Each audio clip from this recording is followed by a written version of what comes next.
Go to overcomecompulsivehoarding.co.uk/online therapy to get 20% off your first month of cognitive behavioural therapy, with weekly sessions online with a therapist, in addition to worksheets, a journal, meditation and yoga videos, and unlimited messaging. There's strong evidence that CBT can help people who hoard, and accessing therapy online can be affordable and accessible. Find out more and get your discount at overcomecompulsivehoarding.co.uk/online therapy. Think of all the sleep hacks you've ever heard. You could spend years trying them all, or you could instantly transform your sleep with Boll & Branch. They make the softest, most breathable bedding you'll ever feel. And it's all 20% off. That's their best sale of the entire season. Millions of sleepers love their buttery soft sheets, airy blankets, cloud-like duvets, and so much more. And you can try all of them for 20% off with promo code BUTTERY20. So hurry to bollandbranch.com today. That's BOLL and branch.com. See site for details. Want flexibility? Take yoga. Want flexibility with your health insurance? Check out United Healthcare Insurance Plans. Underwritten by Golden Rule Insurance Company, they offer flexible, budget-friendly medical, dental, and vision coverage that may be right for you. More at UH1.com. Hey there, it's Michelle Norris. I'm host of a podcast called Your Mama's Kitchen. When I travel, I'm usually looking for a way to find a taste of home when I'm not at home. And one of the things I love to do when I am at home is entertain. And Airbnb allows me to do that. When I was in California recently, I rented a house that had a great kitchen. And when we were sitting around the table, we're all thinking, we're in someone else's house. Someone could be in all of our homes as well. If you have a home, but you're not always at home, you have an Airbnb. Your home might be worth more than you think. Find out how much at airbnb.com/host.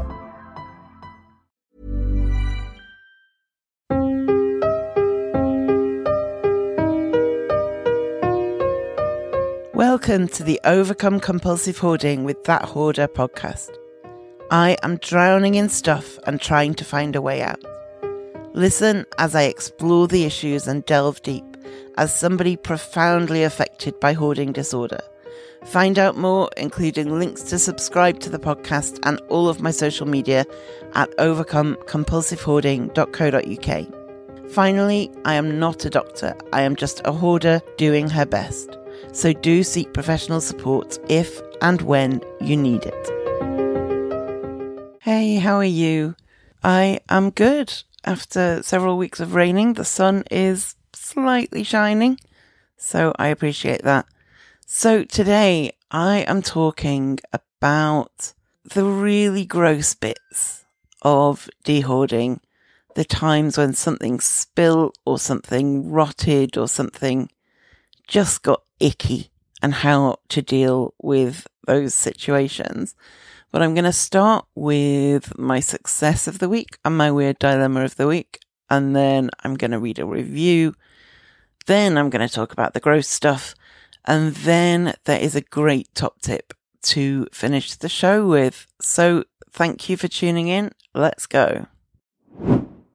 So my success of the week. I have got to the freezer.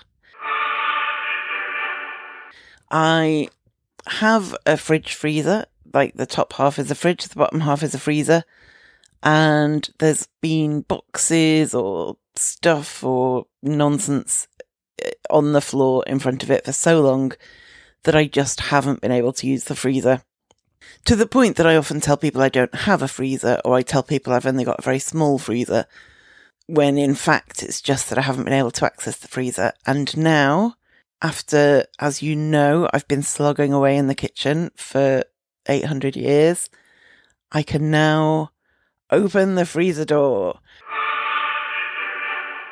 And because it has been closed for, I don't even know how long, everything inside is absolutely frozen solid. I can't open any of the drawers.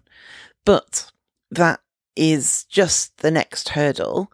The first hurdle, which is moving the stuff in front of it and getting to it, is finally done. And I have a bit of a plan for like a huge defrost. Because the fridge and freezer are the same machine, my plan is to wait until the fridge is quite empty, because it's all going to have to be switched off for, I don't even know how many hours to shift some solid sheets of ice. But there's a bit of a plan that I'm working towards. But the good thing is I opened the freezer door, which I was a bit scared of after all this time, and I'm in. So that is my success of the week, and I'm really pleased about it. My weird dilemma of the week was I got some shampoo and I hated it. I didn't like what it did to my hair, and given that its only purpose is to make my hair look better, that makes it a write-off. It had been cheap, that's why I bought it. It was on special offer, but a couple of washes proved to me that no, this is not the shampoo for my hair. And a few years ago, I did have like about, I don't know how, lots and lots and lots of shampoo bottles, you know, kind of half full or used a couple of times or nearly empty, just lots of them. And I made myself narrow down to, I think it was 3 absolute favourites. And until 2 of them were completely empty and in the bin, I couldn't restock. And so, whereas I did have a massive shampoo collection, I got it down to that. And then since then, I've always had 2 on the go. And that gives me a bit of variety, but also doesn't overwhelm the bathroom. And this one wasn't one that I'd used before. It was very discounted. I can see why. It's terrible. So I bought it and I hate it. And so I thought, well, that can go. I still have the other shampoo I can use in the meantime. And then, you know, next time I go shopping, I'll buy one that I know works for my hair, which I did. But could I throw away the rubbish one? No, I could not. It shouldn't have, first of all, it shouldn't have been a rubbish one. It was a good brand. And so part of me thinks, oh, you can't throw away shampoo from that brand. I can't donate it because I feel like it's quite disrespectful to donate half-used or part-used goods. I think if somebody's using a food bank or they're living in a refuge or something, they deserve new items that haven't been used and rejected by someone else. So it's a bin or nothing as far as I can tell. But because it was a good brand and because it was almost full, I really, really struggled to throw it away. And I did eventually throw it away. Oh, and also because it smelled nice. It did smell nice. But it was quite a dilemma. And that was my weird dilemma this week. And I also got a review from Radira76 on Apple Podcasts USA. And they say,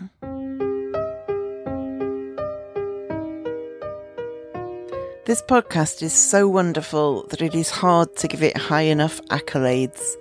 The speaker is insightful and her voice calming and melodious. Her humour sparkles. I listen most days. My husband is the hoarder and this podcast gives me hope that he will make progress or at least start. I am also hopeful that he will listen to at least one of these podcasts. It will probably give him hope too. You are part of my emotional support system, and for that, I am very grateful.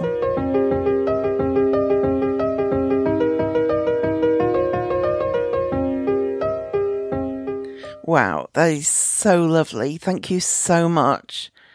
I'm glad I'm giving you hope, and I also really hope that your husband will tune in and get some hope from it as well.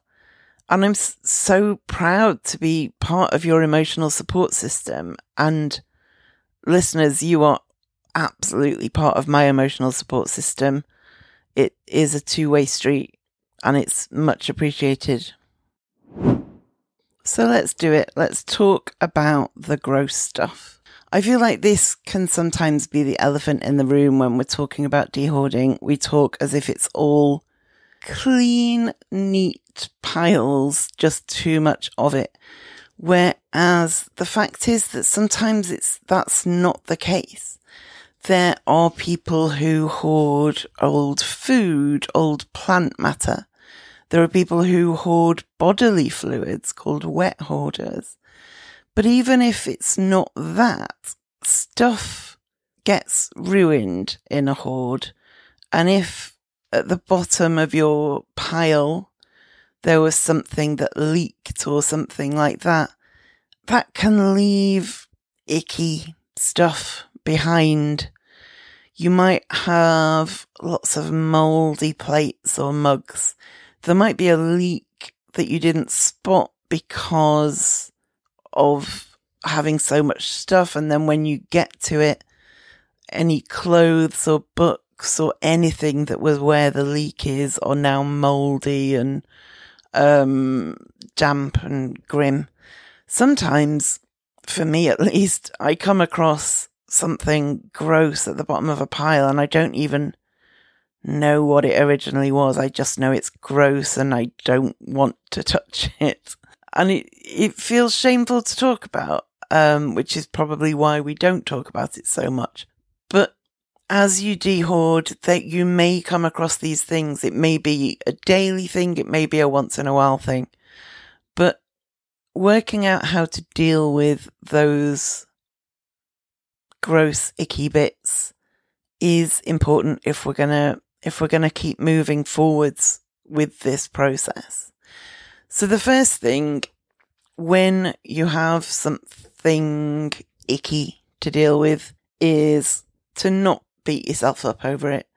It's very easy to go into, oh no, I've just found an old pan and it's full of maggots and it's absolutely disgusting. I am a complete failure. I am disgusting. I am awful. But you're not. You're not. It's happened because you are overwhelmed. It's happened because you are unwell.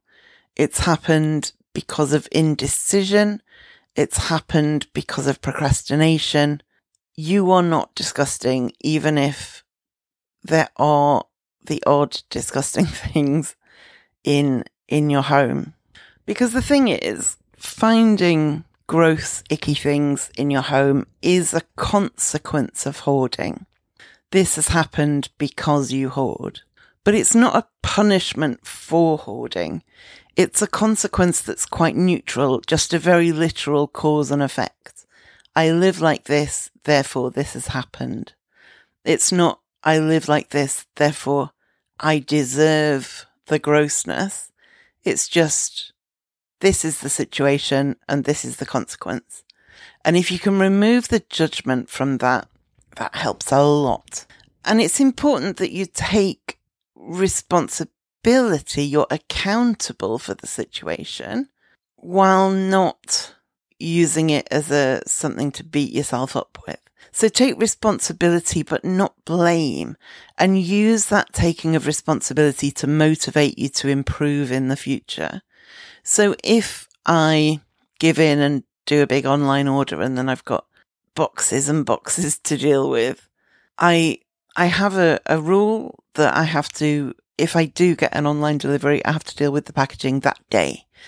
And sometimes the delivery is really late and I just don't want to, but I make myself, and I find myself slipping sometimes into, this is what happens quite angrily. This is what happens when you order something you didn't need. Whereas, no, it is what happens when I order something I don't need, but it's a consequence, not a punishment. And in the same way, we can take responsibility for, there's something gross on the floor because I hoard. And I don't want that to happen again. So I'm going to try and improve my hoarding to try and avoid that happening again. Rather than, there's something gross on the floor, I am disgusting, I don't deserve any better than this. That doesn't get you anywhere good. It might briefly motivate you. It might make you take a kind of splurge of action right there and then. But in terms of long-term motivation, hating yourself doesn't help with that process. finding yourself disgusting doesn't help with that process. It, if anything, shuts it down, because you don't deserve a nice place to live because you're so horrible. So why would you bother putting the effort in to fix it? But the thing to remember is that nothing in your hoard, no item that you own is worth more than your health and well-being. And if there are mouldy things or sticky things or generally unidentifiable blobs of goo in your home, that's not good for you. It's not good for you physically. It's not good for you mentally and emotionally. And you may have to make some hard decisions, but your priority has to be the health and well-being of yourself and anybody you live with. So it might be that you have been dehoarding or just living your life and you've come across something gross. It might be that you just know you haven't touched a particular pile of crockery for 6 months and it will be gross. It might be that you don't know for sure there's something gross, but you strongly suspect it. And any of those situations can lead to us putting our fingers in our ears and saying and singing a song as instead of actually paying attention. It's quite an unpleasant thing to have to face, and it's quite a scary thing to have to face. And whether you know what the grossness is or you're not sure, like sometimes a potato rolled under a table and you never noticed, and by the time you do notice, it's morphed into something prehistoric.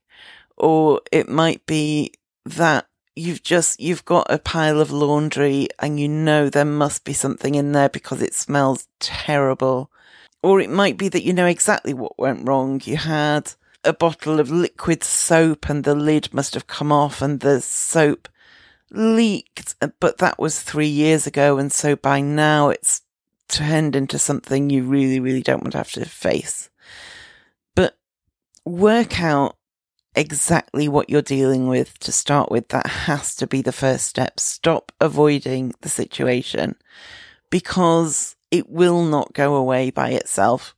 If the grossness is to leave your house, you have to make it leave the house. And that starts with being realistic and working out what you're dealing with.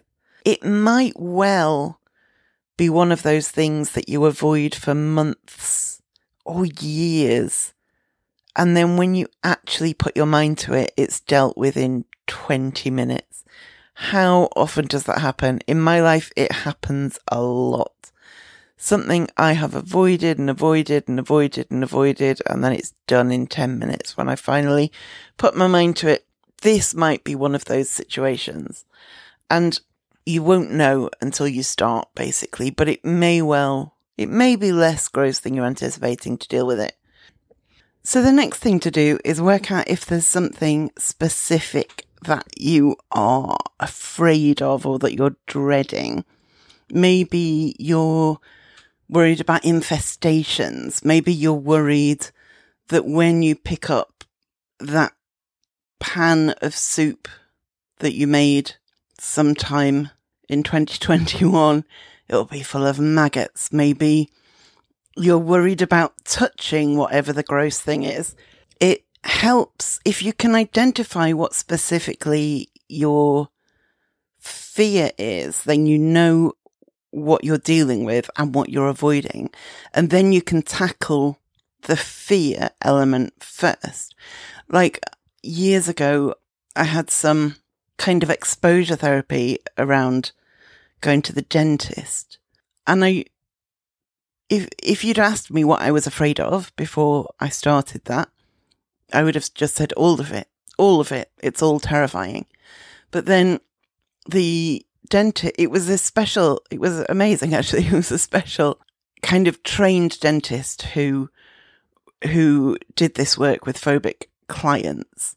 And so you would, for instance, go in and just say hi to him and then leave. And that would be your first appointment. And your next appointment would maybe you'd sit in the chair and then leave. And so it built up like that. And on my first appointment, he gave me a form to fill in and you ticked all the things you were afraid of. So I was ticking the things like it's intrusive. I was ticking like pain, but I realized there was a lot of it that I wasn't at all scared of.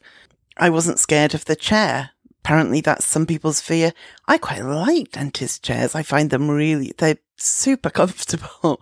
And, once I'd identified, okay, I'm good with the chair, then we could skip the exposure to the chair bit because I was quite happy to sit in the chair. And I'd identified precisely what I was afraid of. So we could just target that directly and it made a lot more sense. So if you are afraid of, for instance, something that often stops me from going into corners that I haven't touched for a long time is spiders. I worry that I'm going to be overrun by spiders. And once I know that that's part of the fear, I can look at ways to address that. So I can do the thing where, say it's a cupboard, I open the cupboard and then run away. And so if there was going to be any kind of sudden rush of spiders, that would be over by the time I got back. There never is, by the way. It's just a fear I have. I do have spiders in the house, as I've talked about before, but I've never opened a cupboard and been faced with 3,000, which is always the fear. And so, as I talked about a few weeks ago, I've got wispy spiders around the house, and one of my friends is also afraid of spiders and so gives them a name when she sees them to kind of make them less scary. So I started doing that, and then I was going, oh, hold on, is that Harry or is that Jim? I don't know. And so anyway, so I decided in the end that just all the spiders in the house are called Julie. It makes more sense. And if I can see one and go, hi, Julie, or if I can almost talk to them like a disapproving parent, like you can't go in there or you can't live in that bowl. I use that bowl. Suddenly, kind of you're in charge. If you're scared of cockroaches, you can do a similar thing, or mice or maggots or whatever you're worried about might have infested things. It might be that you're scared of touching whatever the gross thing is. I also get this because I cannot stand it when my hands are sticky or dirty. I can't use hand cream because, stickiness, can't stand it. And so whatever your specific fear is, if you can work out what it is, there are ways to tackle it. Some of which I will come on to through the course of this episode. So the next thing to do when you have something gross to deal with is open your windows. You want ventilation. Whatever is gross may contain kind of mould, fungus, spores. You don't really want those to burst out into the air with no protection. And in the same way, when I mention protection, it's important because some of this stuff is bad to inhale. Some of it is bad to touch. And it's also bad for your self-esteem to live with this stuff. So think PPE, which we all since COVID know what that stands for, personal protective equipment. The good thing, if you're one of those people like me who's constantly convinced that people know you're a hoarder, I wouldn't have felt confident necessarily buying face masks. Pre-COVID, I would have thought someone will see me buying this and they'll know I'm a hoarder, even though there's no kind of obvious track from one of those things to the other. These days, you can buy N95 face masks, you can buy rubber gloves, you can buy things to cover your clothes, you can buy things to cover your hair quite easily, and it's so normalized now that nobody will even notice. So because I can't stand the thought of sticky hands, if I'm dealing with anything even vaguely gross, I put either latex gloves on or like rubber gloves that you'd wear in the kitchen. Putting the face mask on, I'm probably not as good with that as I should be, because I certainly have some around the house, but anything sloppy or mouldy, say you left some clothing wet in a pile and it's gone a bit dank, or you've got a fridge full of stuff from 2017, get some gloves on, get a face mask on to protect yourself. Even if there's no risk, even if you believe there's no risk, we don't know. I'm not a biomedical scientist. I'm not going to get these things tested. I'm just trusting that if it's full of gunk, I probably don't want it in my lungs or on my hands.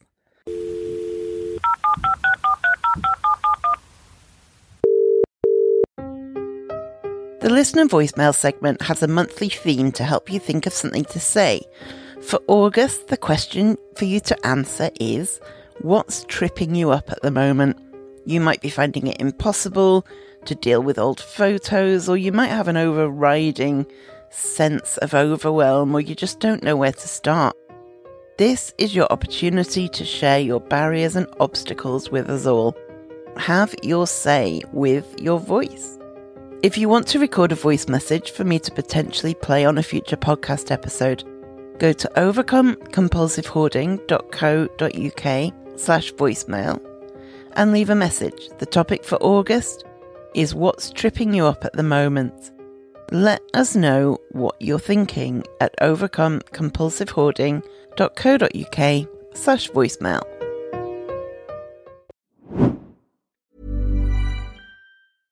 Now on Broadway, An Enemy of the People is a New York Times Critics' Pick. Jeremy Strong is one of the great actors of his generation, hails the Chicago Tribune. In a performance the Wall Street Journal praises as powerfully affecting and bitterly funny. Michael Imperioli sets off sparks, cheers the Hollywood Reporter. Victoria Pedretti is luminous, raves variety. From director Sam Gold and playwright Amy Herzog, An Enemy of the People is urgent, electrifying, and haunting, declares USA Today. An Enemy of the People, on Broadway through June 16th only. Hey everyone, I'm Craig Robinson, co-host of the Ways to Win podcast, alongside my good friend John Calipari. I've been on the go recently. Phoenix, Kansas City, Chicago. If you're like me and have a home but aren't always at home, you have an Airbnb. Hosting your home or a spare room is a very practical side hustle. If you live in a big game town, you can Airbnb your place for fans to stay in. Your home might be worth more than you think. Find out how much at airbnb.com/host. Another good thing, if there's something you don't want to touch, is if you've got one of those grabbers that people with limited mobility might use to reach stuff from the other side of the room. As always, I'm not saying go out and buy one. I don't believe in... I'm always very, very wary of suggesting things that we should go out and buy. But if you have one in the house, or indeed a long stick or something, that can be a good way to avoid having to touch something directly. Or a dustpan and brush. I have a sense they might have a different name internationally, but I don't know what it is. That's a way of getting something off the floor or off somewhere without touching it. You just brush it into the dustpan and then move it from the dustpan straight into the bin bag. You might want to have some insect spray ready. You might want to have some mould spray ready. I don't love the idea of spraying that kind of toxicity, especially with insect spray. That is by definition poison, obviously. However, that's in normal conditions, and what you're dealing with in a hoarded home is not normal conditions. It is extreme conditions that need extreme solutions. And think of it as, I will use this spray now, even though I don't love spraying this into the air, in order that I can create the conditions in my home to never have to spray this again. You may not like doing it, but if you do it, it's one step towards having a home that doesn't attract infestations in the first place. Now, you might want to wear clothes that are already not at their best. Don't wear your best clothes for clearing up gory, goopy gross stuff. If you've got clothes you wear for decorating, if you've got clothes that are ready for the bin and just need one final hurrah, this could be the task for those. You could even put, painters and decorators wear suits over their clothes. If it's really, really bad, that might be something you want to consider. And also the thing about gloops and globs that are either unidentifiable or were once something organic is they can smell bad. Let's face it. It's a difficult thing to talk about. It's a difficult thing to admit, but sometimes this stuff does not smell good. But there are some tips and tricks if that's the case. And if part of what is putting you off is the smell, this is a good way of dealing with it. Given that you're hopefully going to be wearing some kind of face mask, you can put a drop or two of an essential oil in the face mask, and that will much improve the smell. I'm a big fan of tea tree myself, or lavender, but there are many options. Or something that I learnt from a crime scene cleanup TV show was that if they're going into somewhere that smells bad, they will put Vick's VapoRub in their nostrils. Just interrupting myself here because it's quite important to say that where I said they're in your nostrils, I clearly meant underneath your nostrils. Do not put Vick's VapoRub inside your nostrils, please. Is Vick's VapoRub international?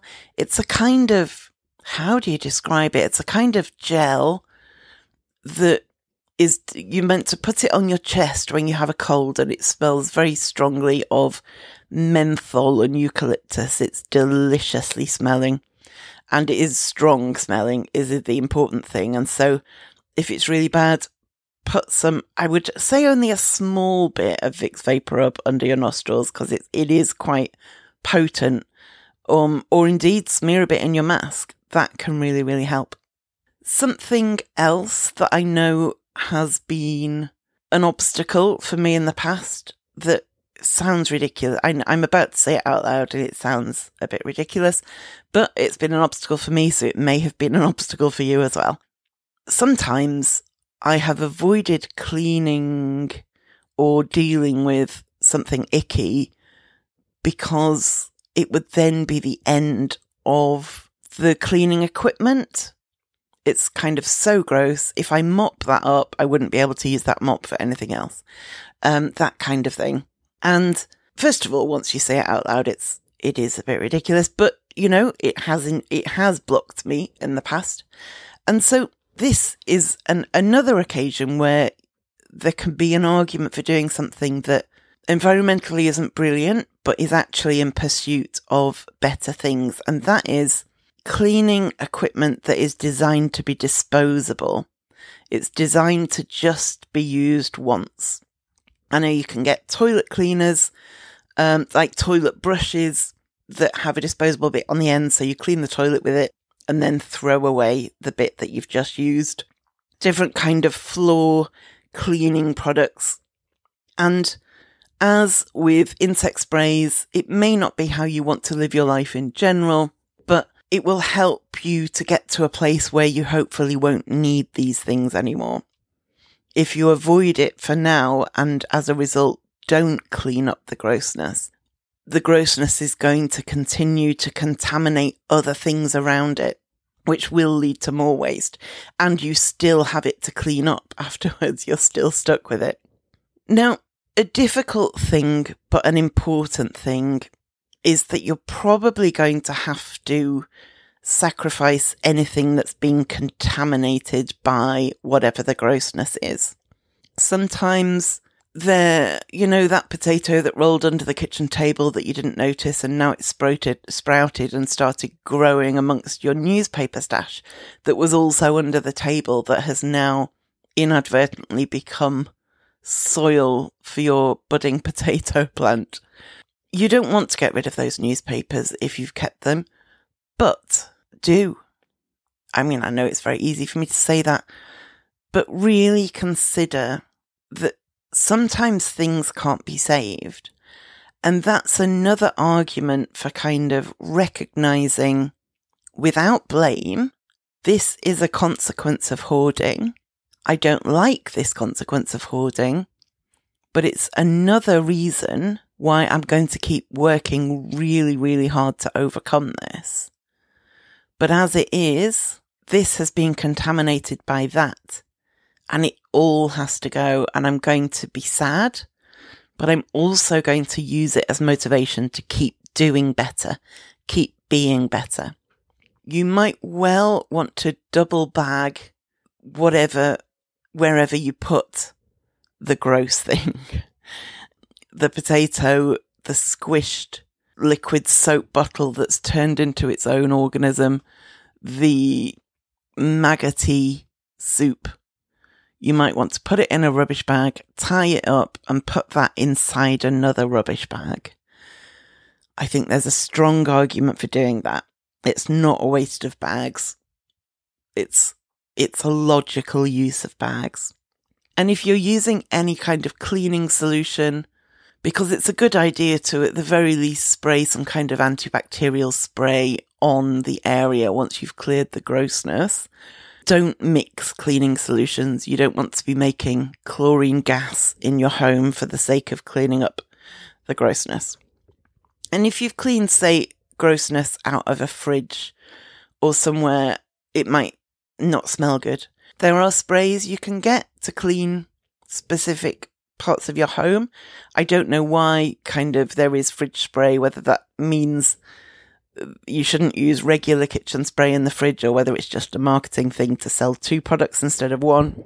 But putting an open cup of white vinegar or a bowl of baking powder or something in the fridge, or if it's an enclosed area, put it in, close it again and leave it for 24 hours. That can really help with odours. Also activated charcoal. I don't know how you would necessarily get hold of that, but it's very good for capturing odours and getting rid of them. And so what you've done is you've faced up to the fact that there is something gross that you've been avoiding. You have had a look at it to work out what you're dealing with. You have identified what your mental blocks are that is stopping you dealing with it. And then you've looked at each of those mental blocks and seen how you can get around it. And then once you've worked that out, you've gone, I've put this off for 3 years. I'm going to do it. And it has taken you less than 20 minutes as planned.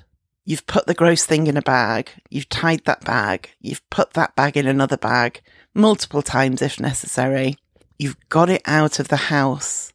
It's got to be out of the house. You've got rid of anything contaminated by it. And you've done some kind of deodorizing or spraying of antibacterial spray or washing with bleachy water. Then what do? You do a little dance.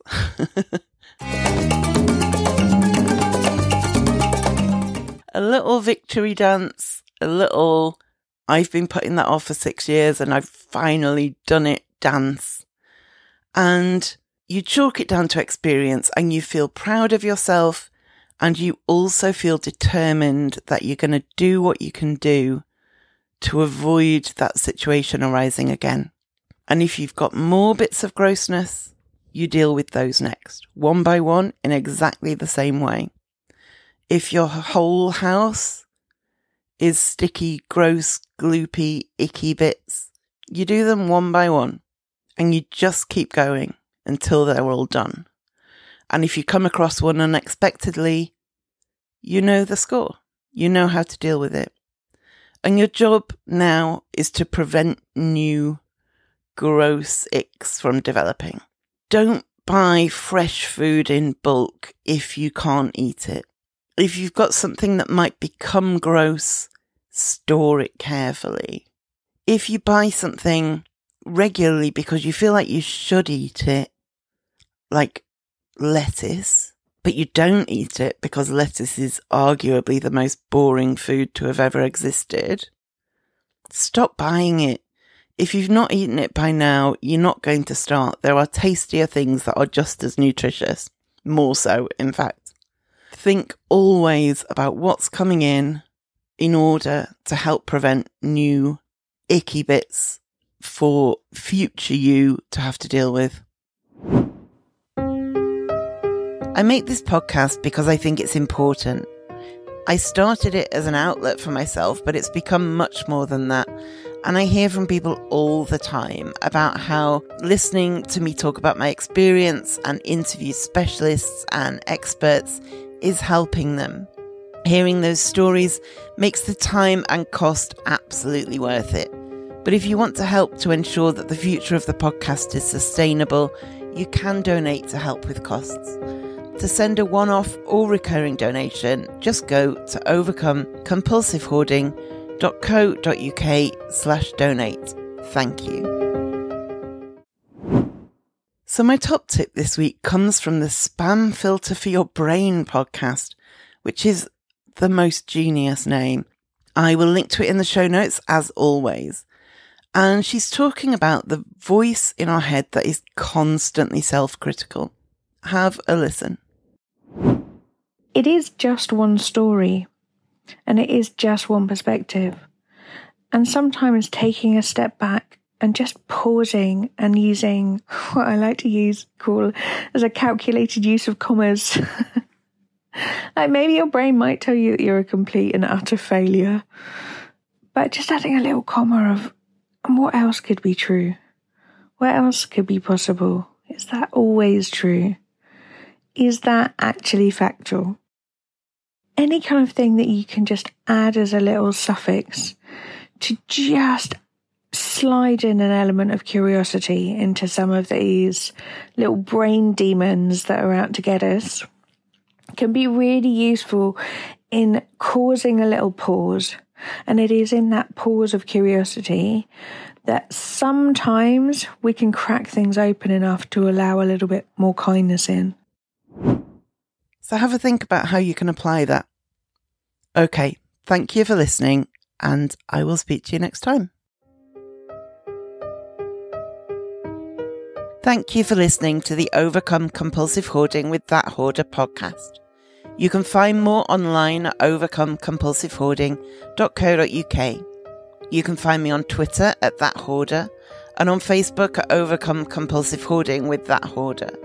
To find out more about how you can support the podcast and the overall project, go to overcomecompulsivehoarding.co.uk/support and do subscribe to the podcast to make sure you don't miss any future episodes. There may be links in this podcast that earn me money. This doesn't come at any extra cost to you if you ever make a purchase through the links, and it helps to support the future of the podcast.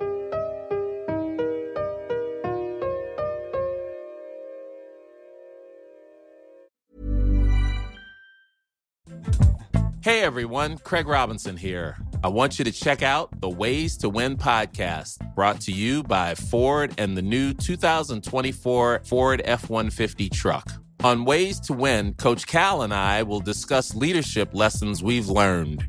We know all about the days spent perfecting your craft outside of the limelight and have knowledge to share about how strength, inspiration, encouragement, and adaptability are the key ingredients to drive toward your dreams. And those same ingredients can be found in the new 2024 Ford F-150 truck. So check out my podcast, Ways to Win, and also check out the new 2024 Ford F-150 truck. Learn more at Ford.com. Built Ford tough, built Ford proud.